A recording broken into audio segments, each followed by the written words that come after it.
Welcome back અને સમાચારોમાં આગળ વાત કરીએ પોરબંદરમાં હત્યાનો ફરાર આરોપી ઝડપાઈ ગયો છે। આરોપી સંજય કારાવદરા સોટાણાથી ઝડપાયો છે। 7 વર્ષીય ફરાર આરોપીને પોરબંદર એસઓજીએ ઝડપી પાડ્યો છે। જામનગર જેલમાંથી પેરોલ મળ્યા બાદ આરોપી ફરાર થઈ ગયો હતો, જેને ઝડપી લેવામાં આવ્યો છે। તો સુરતમાં નાસ્તાના રૂપિયા માંગતા યુવકની હત્યા કરવામાં આવી। ચોક બજાર વિસ્તારમાં ઘટના બની। ઈંડાની લારી ચલાવતા યુવકની ફટકા મારી હત્યા કરાઈ। 4 લોકોએ ઈંડા ખાધા બાદ રૂપિયા ન ચૂકવ્યા। રૂપિયા માંગતા લારી ચલાવતા બેને મારી નાખવામાં આવ્યા। તો સુરત શહેરમાં બોગસ તબીબોનો રાફડો ફાટ્યો છે। વધુ 5 ઝોલાછાપ તબીબોને પોલીસે ઝડપી પાડ્યા છે। સચિન જીઆઈડીસી વિસ્તારમાંથી બોગસ તબીબ ઝડપાયો। કોઈ પણ ડિગ્રી વગર ઇલાજ કરતો હતો આ બોગસ તબીબ અને લોકોના આરોગ્ય સાથે ચેડા કરતો હતો। સતત ત્રીજા દિવસે બોગસ તબીબ ઝડપાઈ ગયો છે।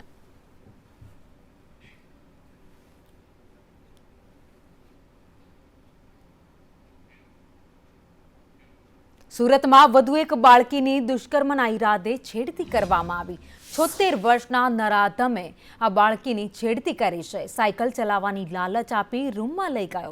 દીકરીએ માતાને જાણ કરતા ફરિયાદ નોંધાવવામાં આવી છે।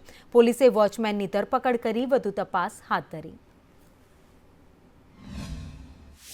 સીસીટીવી કેમેરા તેમજ મેન્યુઅલ ચેક કરતા ઘટના સાચી જણાઈ આવતા પોલીસ અલથાણે ગુનો દાખલ કરેલો છે।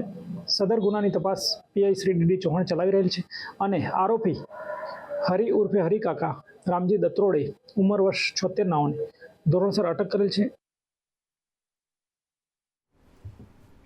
તો વડોદરામાં મહિલાની છેડતી કરનારની ધરપકડ કરવામાં આવી છે। ડિલિવરી બોય મોહમ્મદ અકમલની ધરપકડ કરાઈ છે। મહિલાને સરનામું પૂછવાના બહાને છેડતી કરી હતી। ડીસીપી ઝોન 1 જુલી કોઠિયાનું નિવેદન છે।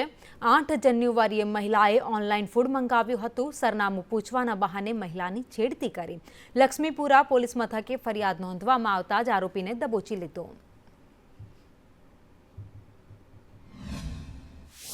લક્ષ્મીપુરા પોલીસ સ્ટેશન વિસ્તારની અંદર તારીખ 8ના રોજ એક બનાવ એવો બનેલો હતો કે ઝોમેટો ડિલિવરી બોય છે એડ્રેસનું બાનું કરી અને બેલ મારે છે અને જ્યાં એમને ડિલિવરી કરવાની છે ત્યાં ડિલિવરી કરે છે। ડિલિવરી કરી આવી ફરીથી બેલ લગાવી અને તું મને પસંદ છે એમ કરી અને એમની છેડતી કરે છે। તો આ છેડતી અંગે તરત જ ઝોમેટોનો સંપર્ક કરી એ વિસ્તારમાં કોણ ડિલિવરી બોય ગયું હતું એ તપાસી અને તરત જ ટેકનિકલ સોર્સ અપ્લાય કરી હ્યુમન રિસોર્સિસ અપનાવી અને એ ફૂડ ડિલિવરી બોયને અટક કરેલો છે। તો બોટાદ ટાઉન વિસ્તારમાં કૂટણખાનું ઝડપાયું છે। પોલીસે બાતમીના આધારે રેડ કરી 4 લોકોને ઝડપી પાડ્યા। અનિલ પરમાર, મનસુખ કટુડિયાની ધરપકડ કરાઈ છે। વિનોદ તલસાણિયા અને ઇમરાન ચુડેસરાની પણ ધરપકડ કરી લેવામાં આવી।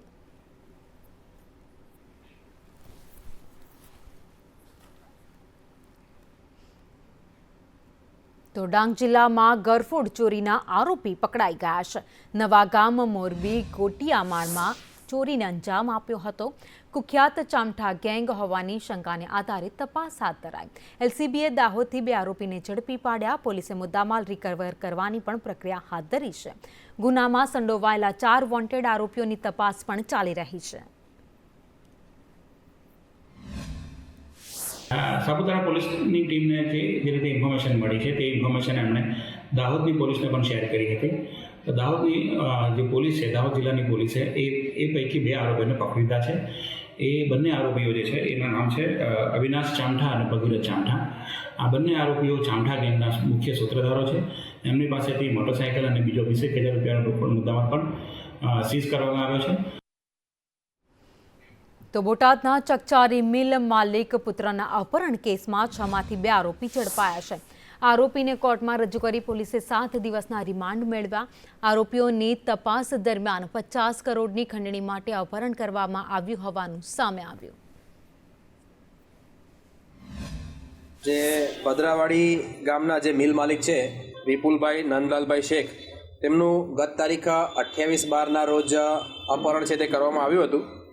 આ અપહરણને લઈને પાળિયાદ પોલીસ સ્ટેશન ખાતે ગુનો દાખલ કરવામાં આવ્યો હતો અને આ અપહરણની સાથે ખંડણી માંગવાનો પણ બનાવ હોય બોટાદ જિલ્લા પોલીસ અધિક્ષક શ્રી કિશોર બલોલિયા સાહેબ દ્વારા, ભાવનગર રેન્જ આઈજીપી શ્રી ગૌતમ પરમાર સાહેબ દ્વારા તાત્કાલિક આરોપીઓને ઝડપી પાડવા માટે વિવિધ ટીમો બનાવવા માટે પણ સૂચના આપવામાં આવેલ હતી. આથી આ સૂચનાને અનુલક્ષીને બોટાદ જિલ્લા પોલીસની પાળિયાદ પોલીસ સ્ટેશન તથા લોકલ ક્રાઇમ બ્રાન્ચની સ્પેશિયલ ઓપરેશન ગ્રુપની ટીમો કાર્યરત હતી. આ દરમિયાન કુલ 2 આરોપીઓને બોટાદ પોલીસે ઝડપવામાં સફળતા મેળવી છે. અને મહત્વના સમાચાર ભાવનગરથી સામે આવી રહ્યા છે. મેયરના ભાઈને અકસ્માત નડ્યો છે. કાર ચાલકે મેયરના ભાઈને અડફેટે લીધા છે. ગાયત્રીનગર વિસ્તારમાં આ બનાવ બન્યો. મેયરના ભાઈ અને મેયરના ડ્રાઈવર ઇજાગ્રસ્ત થયા છે. લોકોના ટોળા સિવિલ હોસ્પિટલ પહોંચ્યા હતા.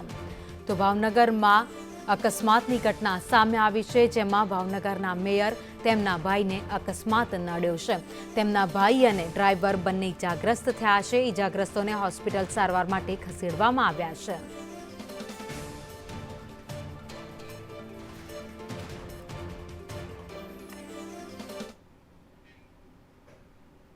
તો અમદાવાદ મ્યુનિસિપલ કોર્પોરેશનના નગરસેવક ઈંધણ બચાવવા અને ઉત્તરાયણના પર્વ દરમિયાન ચાઇનીઝ દોરીનો ઉપયોગ ન કરવા અનોખી પહેલ કરી છે. મણિનગર વોર્ડના ભાજપના કોર્પોરેટર ચંદ્રકાંત ચૌહાણ આજકાલના નહીં, પરંતુ છેલ્લે 130 શુક્રવારથી તેઓ સાયકલ પર ફરી રહ્યા છે. તેનું કારણ છે કે એમસીના પૂર્વ કમિશનર લોચને ઈંધણ બચાવવા સાયકલનો ઉપયોગ કરવા પહેલ કરી હતી. બસ ત્યારથી જ આ નગરસેવક ચંદ્રકાંત ચૌહાણ દર શુક્રવારે સાયકલ ઉપર પોતાની રોજિંદી ગતિવિધિઓ કરી લોકોને જાગૃત કરે છે. કારણ કે આ ચાઇનીઝ દોરી જે છે એ આપણે જોઈએ છે કે ઘણા સમયથી આ ચાઇનીઝ દોરીનો ઉપયોગ કેટલો ઘાતક સાબિત થઈ રહ્યો છે. તેનાથી આપણે નિર્જીવ પશુ પક્ષીઓ જ નહીં, આપણે માનવીઓ, મનુષ્યના પણ, બાળકોના પણ, વૃદ્ધના પણ એ દોરી ગળામાં ફસાઈ જવાથી એમના મૃત્યુ થતા આપણે જોયા છે. અને હજી ઉત્તરાયણની એક અઠવાડિયું વાર છે, શુક્રવાર બી છે. લોકોને એટલા માટે સંદેશ મળે કે આપણે ચાઇનીઝ દોરીનો ઉપયોગ ન કરીએ અને આ જીવ દયા માટે, લોકોની રક્ષા માટે ચાઇનીઝ દોરીનો ઉપયોગ ના કરીએ. તો ઠંડી અંગે હવામાન વિભાગે આગાહી કરી છે. રાજ્યમાં ઠંડીથી આંશિક રાહત મળવાની છે. 48 કલાકમાં તાપમાન 2 થી 3 ડિગ્રી ઉચકાશે. 48 કલાક બાદ તાપમાન ગગડશે અને ઠંડી વધશે.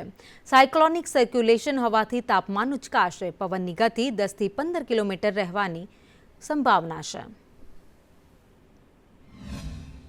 दिन तक मौसम शुष्क रहने का पूर्वानुमान दिया गया है और जो लघुत्तम तापमान में अगले 24 घंटे तक 2 से 3 डिग्री सेंटीग्रेड तापमान बढ़ने का भी पूर्वानुमान दिया गया है, लेकिन उसके आगे 2 से 4 डिग्री सेंटीग्रेड फॉल होने का भी पूर्वानुमान दिया गया है. जो पवन का दिशा है अभी ये पूर्व से दक्षिण पूर्व है. और जो अहमदाबाद का तापमान आज रिकॉर्ड हुआ है, लघुत्तम तापमान 15.1 डिग्री सेंटीग्रेड. और जो गुजरात रीजन में सबसे कम तापमान रिकॉर्ड हुआ है वो नालिया में है, वो 11.4 डिग्री सेंटीग्रेड. તો ઉત્તરાયણ પર્વને લઈ ભુજમાં કરુણા અભિયાન 2025નો પ્રારંભ કરવામાં આવ્યો છે. ઉત્તરાયણ દરમિયાન પતંગદોરીથી ઘાયલ થતા પક્ષીઓને ઝડપથી સારવાર મળે તે ઉદ્દેશથી શહેરના અલગ અલગ સ્થળે કરુણા અભિયાનની શરૂઆત કરવામાં આવી. પશુ દવાખાના ખાતે આઈસીયુ યુનિટ સહિતની અદ્યતન ટેકનોલોજી સબર પક્ષીઓની સારવાર માટેનું કેન્દ્ર ઊભું કરાયું. આ સાથે જ ઇમરજન્સી હેલ્પલાઇન નંબર પણ જાહેર કરાયો. આજથી આમ તો ગુજરાત સરકારે વિધિવત કરુણા અભિયાન 10 જાન્યુઆરીથી 20 જાન્યુઆરી માટે ખુલ્લો મૂક્યો છે. એમાં કચ્છ જિલ્લામાં પણ આપણે તમામ તાલુકાઓમાં આજથી કાર્યક્રમ શરૂ કરીએ છીએ. ગુજરાત સરકાર છેલ્લા કેટલાક વર્ષોથી આ બાબતે સક્રિય બની છે અને કરુણા અભિયાન નામક એક મિશન ચલાવવામાં આવે છે.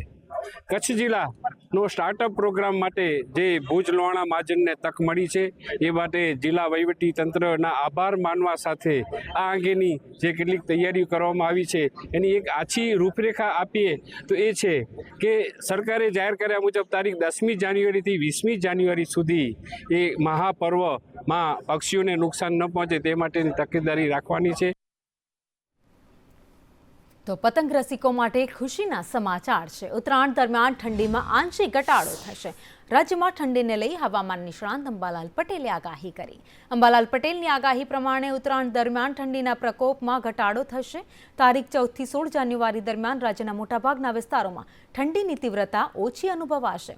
કચ્છના કેટલાક વિસ્તારો સિવાય પૂરા રાજ્યમાં ઠંડીમાંથી રાહત મળશે.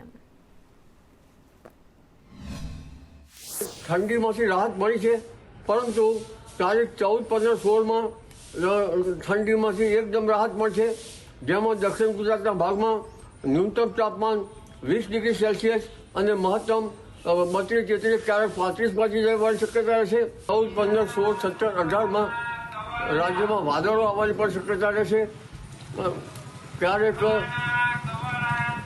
કોઈ ભાગમાં છાંટાછૂટી થઈ શકે, પરંતુ ખાસ કરીને અરબ સાગરનો ભેજ અને બંગાળનો ઉપસાગરના ભેજથી વાદળો આવતા આ ઠંડીમાંથી રાહત મળવાની શક્યતા રહેશે.